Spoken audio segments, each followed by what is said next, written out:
Vamos a ver un poquito de introducción a JavaScript y vamos a arrancar por lo básico, que es un lenguaje que fue creado en 1995 por Brendan H. para darle dinamismo a las páginas web. ¿Sí? Hoy es uno de los lenguajes más usados del mundo, junto a Python, presente en servidores, aplicaciones móviles, IoT y hasta contratos inteligentes. JavaScript, el que sabe Python, o según lo que vimos en Python hace unas clases atrás, es muy similar. Muy similar. Es interpretado igual que Python, es dinámico, o sea que las variables pueden cambiar de tipo, multiparadigma, que podemos programar igual que Python, ¿no? De forma imperativa, funcional, orientada a objetos, de propósito general, se usa tanto en el navegador, que sería el frontend, como en servidores backend con Node.js, ¿sí? Tipos de datos que maneja. Acá hay un poquito más distinto a Python, ¿sí? Pero tenemos el string, el numérico, ¿sí? Que puede ser 42 o con flotante. El booleano, que ya lo sabemos, true o false. Undefined, acá aparece, esto es distinto, ¿no? Acá aparece el undefined, que es una variable declarada pero que no tiene valor. Por ejemplo, acá X, ¿sí? Y las variables también se declaran con la palabra clave adelante let. Null también, ¿sí? Que puedo poner que sea null, que es otro tipo de dato. Object, que es un conjunto de pares de clave valor, igual que en Python los diccionarios, ¿sí? Acá en JavaScript estos se llaman objetos. Y array, que es una lista ordenada de valores, ¿sí? Eh, es muy parecido a Python, muy parecido, salvo con el null, el undefined y el object. ¿Sí? El object es análogamente el diccionario en Python, pero acá se llama object. Y acá vemos un ejemplo de cómo se declara, ¿sí? Nombre, doble comillas, el string que quieran, edad, el número que quieran.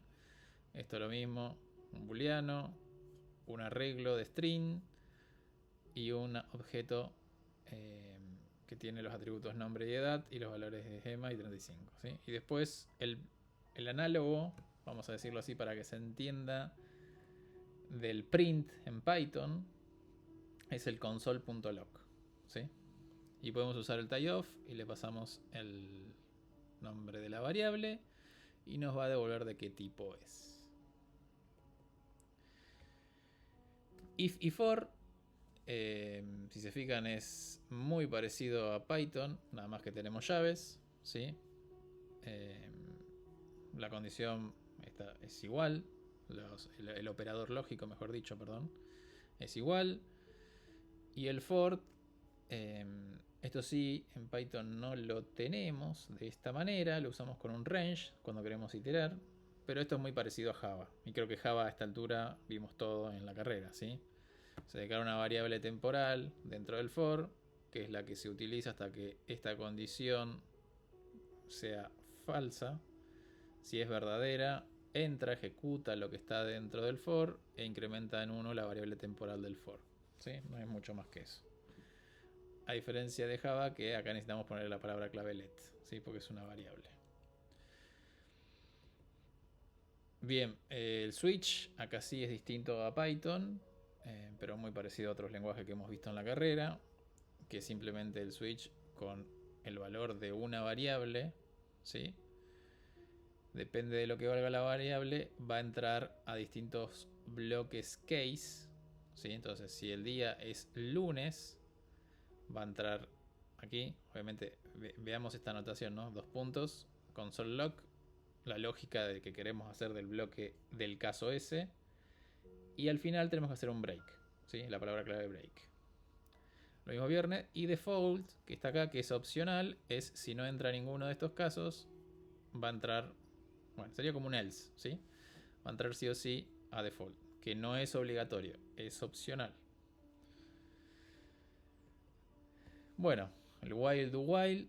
El while es igual que en cualquier otro lenguaje, no hay mucha ciencia. Nada más que empiezan a aparecer estos operadores de acá que ahora los voy a explicar de qué se tratan. Pero bueno, siempre el while tiene que tener una condición. Si es verdadera, ingresa. Y si quiero que se corte en algún momento, esa condición se tiene que volver falsa, ¿sí? El do while es al revés. Primero va a entrar, va a ejecutar lo que está dentro del bloque, ¿sí? Y luego va a preguntar por la condición. Si la condición es verdadera, se va a seguir ejecutando. O sea que este de acá se ejecuta al menos una vez, siempre. Y este de acá se puede ejecutar 0 o n veces, ¿sí? En este caso se ejecuta una vez porque le cambio la lógica acá, no, pero imaginen que no sepa cuándo se va a cortar este loop. Después, esto de los operadores que son distintos, acá sí son distintos en JavaScript con respecto a Python. Y son siguientes. El igual se llama igualdad no estricta. Compara dos valores haciendo conversión de tipo implícita. Si los tipos son distintos, JavaScript intentará convertir uno de ellos para poder compararlos. Por eso puede dar resultados inesperados. Ejemplo, si comparo el número 5 igual al string 5, ¿sí? Utilizando igual, esto me retorna true, porque convierte el string 5 a un número antes de comparar. También si comparo 0 igual a false, es true porque ambos se transforman a 0. ¿Sí? Así que ojito con manejar el igual de esta manera. Para evitar eso, tenemos el triple igual, o igual, que se llama igualdad estricta. Y compara tanto el valor como el tipo de dato. Si los tipos son diferentes, devuelve false, sin intentar convertirlos. Es el operador de igualdad recomendado en JavaScript moderno. Bueno, y ahí está el ejemplo, ¿no? Si hago igual, esto va a volver false. Si hago, obviamente, si es 5, el número 5 igual a 5, va a retornar true. ¿Está bien? En este caso, si es el número 5 igual, el string 5 retorna false. ¿Por qué? Porque son tipos diferentes. Y también tenemos el mismo caso para la desigualdad. ¿Sí? La desigualdad no estricta es lo mismo que acabamos de ver con la igualdad. Es decir, bueno, lo que acaba de decir acá, ¿no? Por lo tanto, 5 distinto al string 5 devuelve false. Lo considera iguales tras convertir el string 5. ¿Sí? Es medio confuso esto.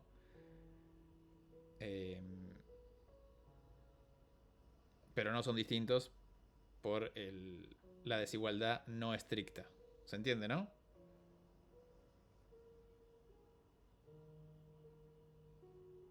¿Se entendió esto? Sí, sí. Joya. Y después, desigualdad estricta. Ahora sí, ¿no? Si hago 5, negación igual a 5, esto sí devuelve true porque son dos tipos diferentes. ¿Está bien? Y después tenemos los operadores que ya todos conocemos, ¿no? El mayor que, menor que, mayor igual, menor igual. ¿Sí? Esto es lo mismo que en Python y en todos los lenguajes. No hay nada novedoso, vamos a decirlo así para que se entienda.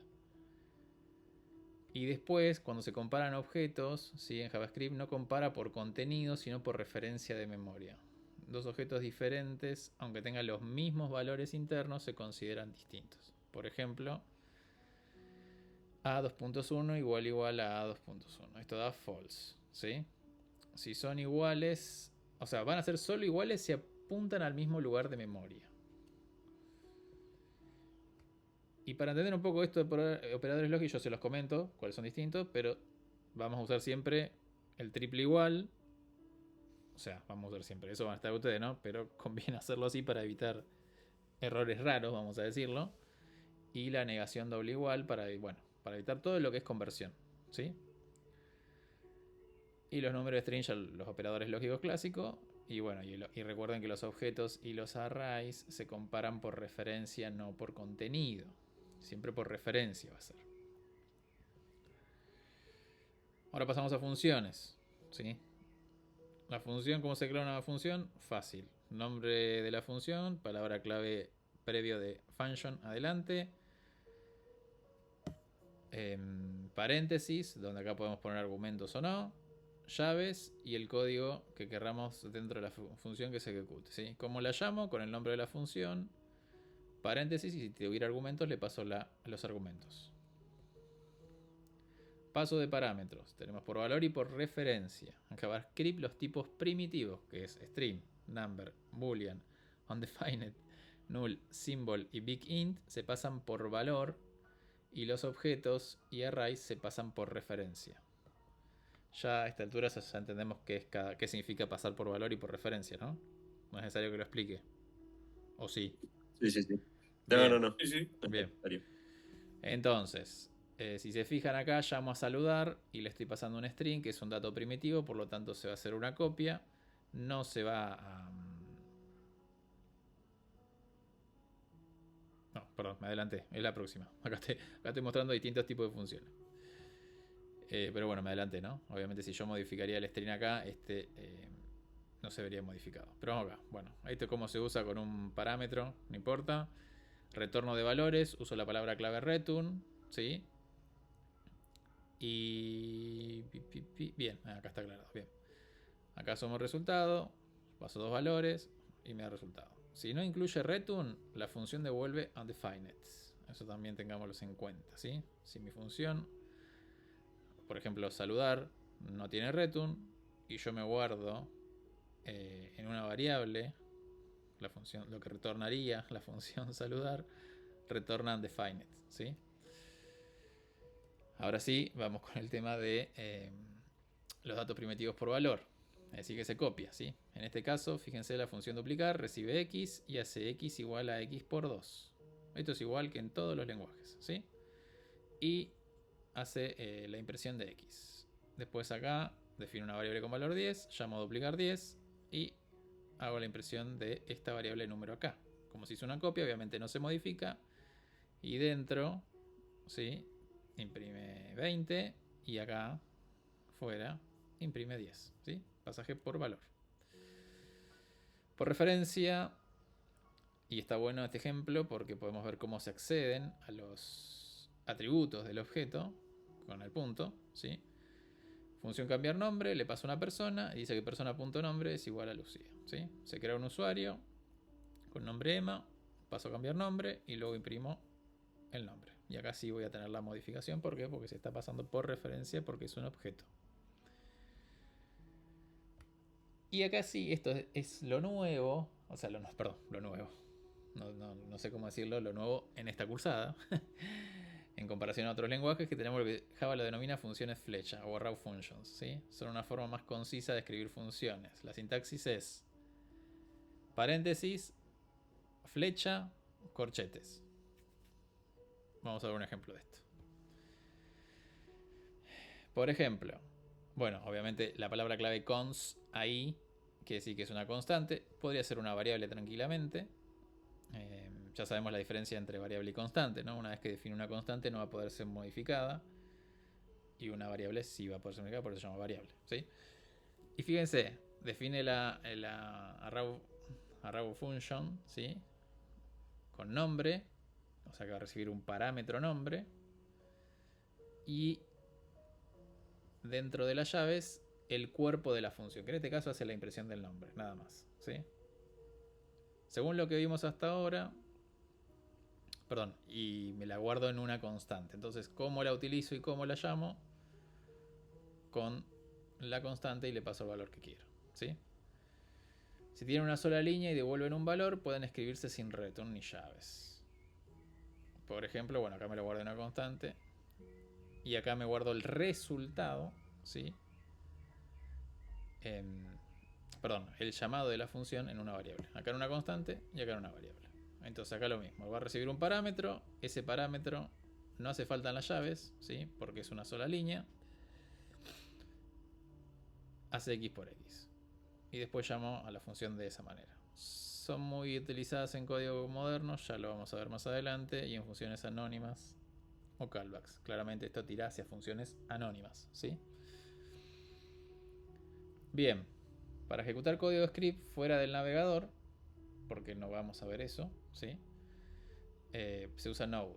Entonces lo que van a tener que hacer es descargar Node, instalarlo obviamente, verificar la versión, npm, crear un archivo con extensión .js para saber nosotros que es un archivo de JavaScript, donde vamos a poner código JavaScript, y para ejecutarlo simplemente vamos a hacer node, nombre del archivo que tiene el código de JavaScript. Después, pasamos a ver lo que es arrays, objetos y funciones de orden superior. ¿Cómo definimos un array? Esto es muy parecido con Python, por no decir igual. Es la variable igual, corchetes y los valores que quiero que tenga. ¿Está bien? ¿Cómo accedo a los elementos? Por índice. ¿Sí? Arrancan en 0, igual que en todos los lenguajes prácticamente. ¿Y cómo itero? Bueno, lo puedo iterar como en Java. Vamos a decir una sentencia de Java esta. ¿Sí? No tenemos una variable auxiliar y accedemos por el índice. O puedo tener una especie de for each parecido a lo que sería en Python, ¿sí? Con el for variable in arreglo. Nada más que sería acá for fruta of fruta, ¿sí? Y esta variable va iterando sobre cada uno de los elementos de la array frutas. ¿Qué operaciones? Este se elegí la tablita prendida. Bueno, push, pop, shift, unshift, length.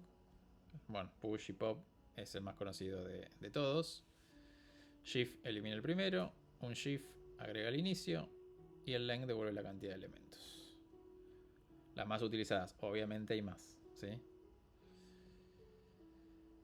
Bien, objetos. Como dije, la definición de un diccionario en Python, análogamente, acá es un objeto. Y se define de la misma manera. Llaves, ¿sí? Bueno, con la diferencia, si recuerdan, las key en el diccionario de Python podían ser valores y si no, variables. ¿Se acuerdan de eso, no? Las key, fíjense que acá la diferencia es que yo le pongo como nombres a las key directamente. ¿Se entiende lo que quiero decir, no? Sí, sí, sí. O sea, este nombre, si yo lo quisiera esto análogamente implementar en Python, tendría que poner ese nombre entre comillas. ¿Está bien? Pero acá no es necesario eso. Acá va a entender que las key, análogamente de Python, acá son los atributos en esta notación, ¿sí? Del objeto. Entonces tenemos el nombre, que es un string, la edad, que es un numérico, la profesión, que es otro string. Y fíjense esto, que esto igualmente también lo permite Python, aclaro. Saludar es una función que simplemente tiene una impresión. Y fíjense acá que this va a ser referencia al objeto, ¿sí? Esto es muy parecido a Java. Entonces hago un console log de persona y hago, o sea, cómo accedo a un atributo con el punto, cómo accedo a su método, su comportamiento con el punto también, y en este caso el atributo saludar, que es una función, y ejecuta. ¿Está bien?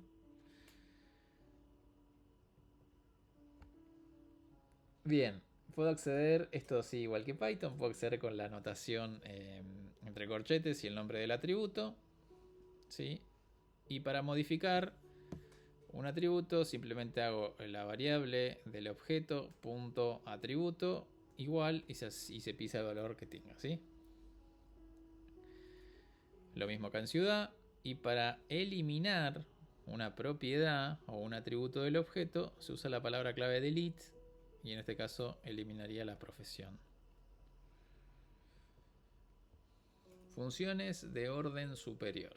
Una función de orden superior es aquella que recibe otra función como parámetro o devuelve una función. JavaScript permite tratarlas como valores, lo que hace posible escribir código más expresivo y reutilizable. Esto también se puede hacer en Python, ¿sí? Aclaro esto para que también es la misma funcionalidad. Tenemos una función aplicar operación que recibe dos valores y una operación, ¿sí? Y lo que hace es llamar a operación pasándole los dos valores. Entonces, acá defino una arrow function, ¿sí? Y acá otra arrow function, que simplemente una suma y la otra multiplica. No hay mucha ciencia, ¿sí?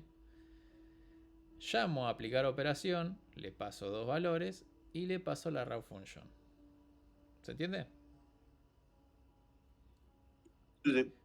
Esto es como para hacer una especie de si quieren llamarlo así, métodos gancho o algo por el estilo, que desde un método se llama otro método dependiendo de la lógica que quiera hacer.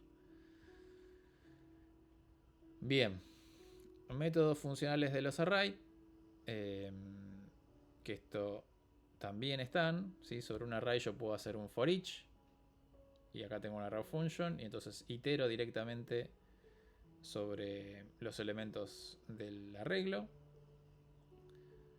Después puedo utilizar map, ¿sí? Que lo que hace el map devuelve un nuevo arreglo con el resultado de aplicar una función a cada elemento. ¿Está bien? Entonces este map que recibe n va a ser el elemento, sobre cada elemento en este caso lo que hace es multiplicarlo por sí mismo.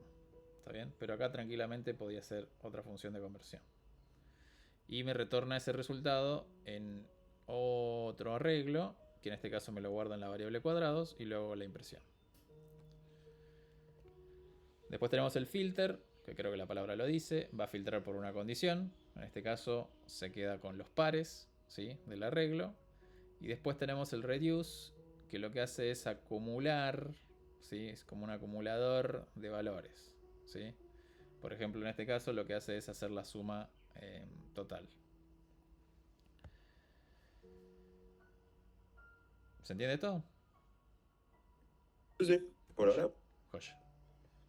Sí, sí. Ah, y creo que ahí terminamos, a ver. Ah, bueno, genial, sí, ahí estamos. Hasta acá llegamos entonces. ¿Esto se entendió lo de los filter, reduce y map? Sí, sí. Bueno, voy a probar la grabación.